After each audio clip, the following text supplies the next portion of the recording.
Good morning. ഞാനിന്നപ്പോൾ dress മേടിക്കാൻ പോവാണ്.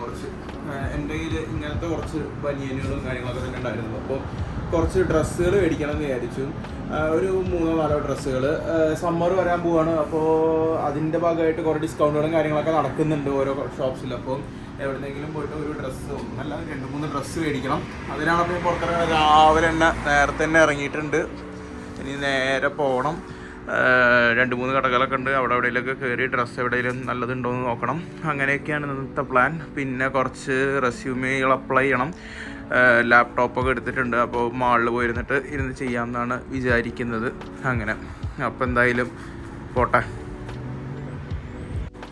അപ്പോൾ ഇനി ഇവിടുന്ന് ഒരു ബസ്സാണ് കയറാനുള്ളത്. വീട്ടിൽ നിന്ന് 33 ബസ് കയറി. ഇനി അടുത്ത ബസ് എന്ന് വെച്ചാൽ 201. ഈ ഒരു ബസ് കൂടി കാരണം അതും കയറി കഴിഞ്ഞാൽ നേരെ കൊണസ്റ്റോക്കോം എത്തും. വാട്ടർലൂലാണ്. ഒരുപാട് ഷോപ്പുകളും കാര്യങ്ങളൊക്കെ ഉണ്ട്. അപ്പോൾ 10 മണി 10:30 നമ്മൾക്ക് തുറക്കും തോന്നുന്നു. അവിടേക്ക് എത്താൻ പറ്റുന്നുണ്ടാവും.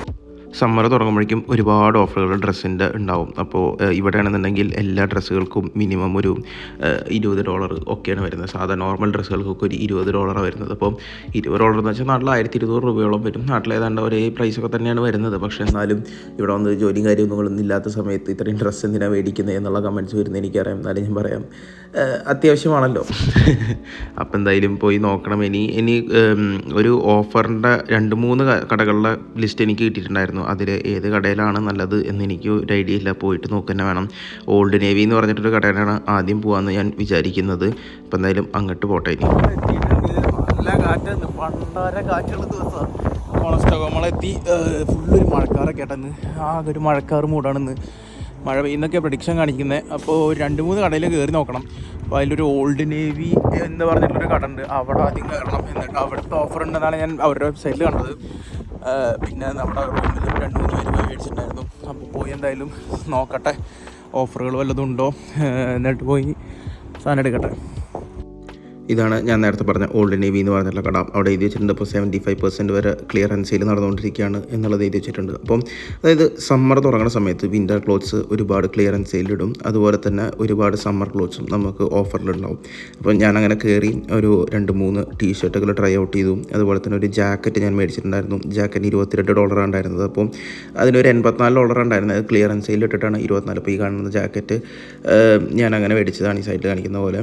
അങ്ങനെ ഒരു 5-6 ടീഷർട്ടുകളും അതുപോലെ തന്നെ ഒരു ജാക്കറ്റും. അപ്പോൾ 5 ടീഷർട്ടും ഒരു ജാക്കറ്റും എടുത്ത് നേരെ ഞാൻ സ്ഥലം വിട്ടു. ഏതാണ്ട് ഒരു $65-69 ഒക്കെ ടോട്ടലായി.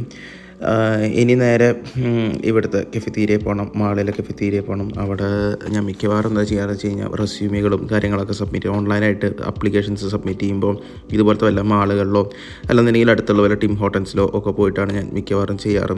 കാരണം നമുക്ക് ഒന്നുകൂടി ഒരു ഫ്രീ മൈൻഡായിട്ട് ചെയ്യാം. വീട്ടിലിരിക്കുമ്പോൾ നമുക്ക് ഈ ഒരു 4 ചുമരിൻ്റെ ഉള്ളിൽ ഇരുന്ന് മടുത്ത് ചെയ്യണേക്കാളും എത്രയോ ബെറ്ററാണ് അങ്ങനെ പുറത്ത് പോയിട്ടിരുന്ന് ചെയ്യുക എന്നുള്ളത്. അപ്പോൾ ഞാൻ മിക്കവാറും അങ്ങനെ ചെയ്യാറ്. അപ്പോൾ കഫെറ്റീരിയയിലേക്കും പോകണം. അതിനുശേഷം എനിക്ക് ഒരുപാട് കാര്യങ്ങൾ ഇൻഡീഡിൽ നമുക്ക് മെയിൽ വരും. ഇന്ന ജോലി എന്നുള്ള രീതിയിൽ ഒരുപാട് മെയിലുകൾ വരും അപ്ലിക്കേഷൻ കൊടുക്കാനുള്ളത്. അപ്പോൾ ഞാനെന്താ ചെയ്യാറെന്ന് വെച്ച് കഴിഞ്ഞാൽ ഓരോ ആപ്ലിക്കേഷനും കൊടുക്കുമ്പോൾ അതിൻ്റേതായ രീതിയിലുള്ള ഓരോ കവർ ലെറ്ററുകളും അതിൻ്റേതായ രീതിയിലുള്ള റെസ്യൂമുകളും പ്രിപ്പയർ ചെയ്തിട്ട് അത് ഞാൻ സബ്മിറ്റ് ചെയ്യാണ് ചെയ്യാറ്. അതുപോലെ തന്നെ എല്ലാ കോളംസും നമുക്ക് പലതും ഓപ്ഷണൽ എന്ന് എഴുതിയ പല കോളംസും ഉണ്ടാവും. അതും ഞാൻ ഈവൻ ഫില്ല് ചെയ്ത് കൊടുക്കാറുണ്ട്.